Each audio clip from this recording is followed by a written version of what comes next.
This is the Nerd Coalition. Hope you guys enjoyed the show. And now, feel the nerd. All right, let me talk to y'all about something that y'all probably don't even know exists. I was skimming through Max or HBO Max the other day, and something kept coming up. There was a show called Duster, and I was just like, "Oh, okay." And in the thumbnail that it showed this white guy with the nice long lock, beautiful gold hair, blonde hair, and this lady with the afro, and I was just like, "Is this like a blaxploitation type of take on something?" And I was just like, "All right, well, I'll just keep passing." I just thought it was something random, and as I kept going through Max, this show kept popping up. Like, what is this show?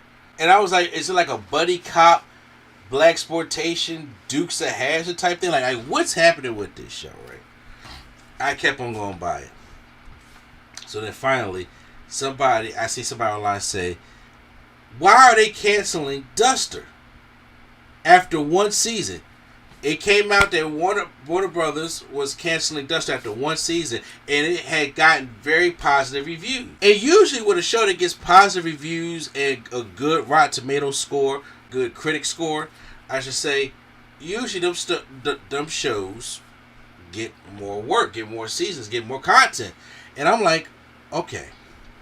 I keep seeing this on here, and it was nothing for me to watch. I said, why don't I check out Duster?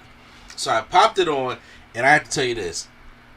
Duster is one of my favorite shows of 2025. And I'm mad I didn't watch it when it was active. Okay? Duster is a hidden gem, hidden classic that you don't even know exists. And as I'm watching it, I recognize two things. Number one, it sucks that we're not getting a season 2. Especially how it ended. It sucks that we're not getting a season 2. And then on top of that, I saw the writing on the wall as I'm watching the show. Because here's the issue with that. And the reason why I said the writing was on the wall was because as good as this show was as I'm watching it, to my knowledge, there was no promotion for this. That's why I said I was going through Max. And everything I was telling you about earlier, I was going through Max. This was days and about weeks I was going through, and I kept seeing this show. But there was no promotion for it. There was not really no trailers for it. I reacted to trailers and stuff, and I didn't really see anything about this show until I went on HBO Max one day, and I saw this thing. And I was like, "There's no promotion for it." It's like they almost ironhearted it. Like, we just gotta put it out, right? And this is done by. It was a series created by J.J. Abrams and Latoya Morgan in Phoenix, Arizona. The FBI's first black woman agent, who was played by Rachel Hilson, works to stop a crime syndicate boss played by Keith David. Like, this is Keith David we're talking about here. With the assistance of a talented getaway driver, Josh Holloway. Names we got here. And I'm like, okay, that sounds interesting. 8 episodes, not that hard to get through. Well, I watched like each 1 hour or 42 minutes to an hour episodes. And when you're watching it, you're like, okay, first of all, like I'll make a little history lesson, because what it honestly felt like to me when I was watching it, especially the first couple episodes, it felt like Black Klansman. It felt like, but instead of her trying to infiltrate the Klan, it was her being the first black FBI agent. Like, he was being like the first black police officer in Colorado. So her being this in the Southwest is like, okay, let's see how this works. But what a twist is that, I don't want to spoil anything though, but obviously she's attached to Keith David somehow, right? And I really want y'all to go out there and watch it so I don't spoil it for you. And she is really trying to, do this case so she can get what she wants, from Keith David, right? And Josh Holloway is the getaway driver. It's like it had that Baby Driver vibes to it also. And next thing you know, but he's connected because he works with Keith David. And as the show is going on, you really realize, like, hey, wait a minute.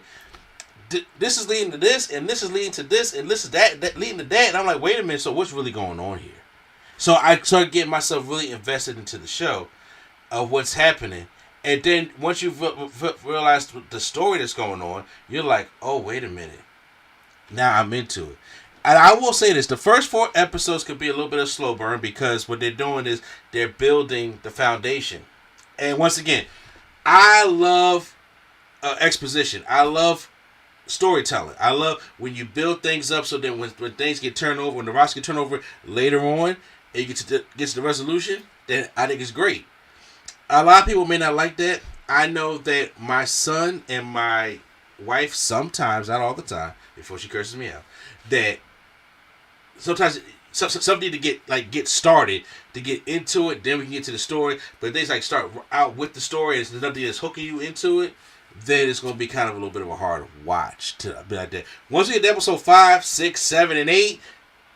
I was into that. I watch one episode now. I come back and watch it. The next thing I know, I'll end up watching like 5 through 8 straight on through. I just watched straight on through, and I enjoyed this series. And it upsetted me because of how the series ended. And I was like, yeah, with the situation that happens in season 1 gets cleared up, but however, there's more things that needs to be explored in season 2, and I was looking forward to what was happening here. And I'm gonna tell you something right now. Let me tell y'all something about homegirl Rachel Hilston. I am not familiar with who Rachel Hilston is, to be honest with you. I know that it said that she had roles in the CBS legal drama The Good Wife. I don't watch The Good Wife. And she was in This Is Us. But let me tell you something. The woman is small. She petite. She got she got a little sweet high voice. But that woman come on there, she command that screen. Boy, it was like New Age Pam Grier. That's what it was. Everybody was taken back by her. When she came in there and she wasn't put up with none of these white men shit and on the FBI, she there to do her work. She got a job to do, and no matter, and then when she's stressed, she has her own method of dealing with stress. Like the thing was for her was she'll do push-ups, right? Her brother taught her how, when you get stressed out by the world, you sit out there, no matter where you at, do some push-ups, and it'll just help get the stress out. And she commands the screen. Every time she's on there, she is just so determined to get her work done and also to crack this case of what she wants to do. And her partner, Askavant Kuznikin, I pronounce his name all the way wrong, but like a native actor. I love their dynamic. And once again, I know the show is supposed to put you with Hilston and Holloway because they're going to eventually be like the buddy cop duo. But I was really liking their partnership in the FBI. Like you can tell the man was feeling her. And Keith David's son was who was played by, I don't have his name right now at the moment, but he is smitten with her. Like, she comes on the screen and she the main person, and people it's a natural like for this woman. I love this one she brought. Now we're gonna talk about Josh Holloway. He's the getaway driver, but he the smooth talking white dude that everybody like. And I like that about him. He ain't saying much of shit. He ain't really saying much of anything, but he can sit there and talk your draws off. That's the power that he got. He can just walk up into a whatever some shit and like this, get a girl a glass of champagne, like so they in the back room. Like, he ain't got to say much, but he is smooth, like I said, smooth talking white boy, right? And I love that. I love that about him. And I was like, man, I'm getting into everything that he's into. And I'm rooting for him. And there was a conflict between him, and he works with Keith David. He considers Keith David family. But there was a conflict between him and Keith David. I was like, oh, man, I kind of hope they're going to work this out, but I don't know if they are. And it's going to hurt my heart watching this. But see, his dynamic and Rachel Hilson's dynamic, man, that was something I didn't know I needed. And then, by the way, because so Josh Holloway plays Jim Ellis, and then Rachel Hilston plays Nina Hayes. So the Jim and Nina chemistry, even like throughout there, I was like, I want to see more of that, and that's why I'm upset because we're not going to get a season 2. For those who have seen it, we're not going to get a season 2 about that, and it bothers me. It does a little bother me. And also, why is the show named Duster? Because Jim drives a 1970 Plymouth Duster. That's his car. That's his getaway. It's the getaway car of choice, and that's why. It had like a Dukes of Hazzard feel a little bit to it, also, and I like that about it. Benjamin Charles Watson plays Roy Saxon. That plays his son also, and then Sydney Elizabeth plays Genesis Saxon, which I love the dynamic also between her and Jim also in the show also, because she genuinely cares for him, and he cares for her like to the point at the beginning I'm like, yo, she low-key like him, don't he? But that's just the power of Jim Ellis. That man go around there, like I said, can talk your draws off. Like, he can't. Like, the smooth talking white dude was killing it. I just loved everything about that, right? There was a lot going for this, and I was really intrigued into the story. And it was a simple story. We didn't go above and beyond and have over the Easter eggs and need an ending explained type thing. It was really easy to follow once you just follow what was going on. A very simplistic story that you really was rooting for them at the end.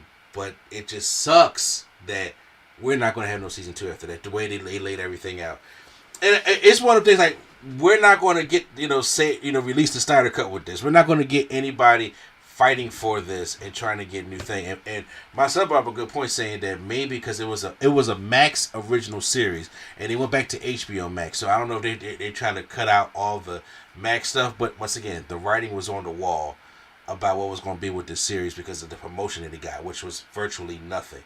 So for the one season that it had, it was really good. If they ever had it like come out on Blu-ray, which they probably won't, I will get it. Because that's how much I enjoyed it. And like when I go back and look at the list, I didn't even do a midterms yet. But when I go back and look at the list of 2025, what was some of my favorite stuff this year, Duster is on that list. And I do recommend that if y'all got the time, go out there and check this series out.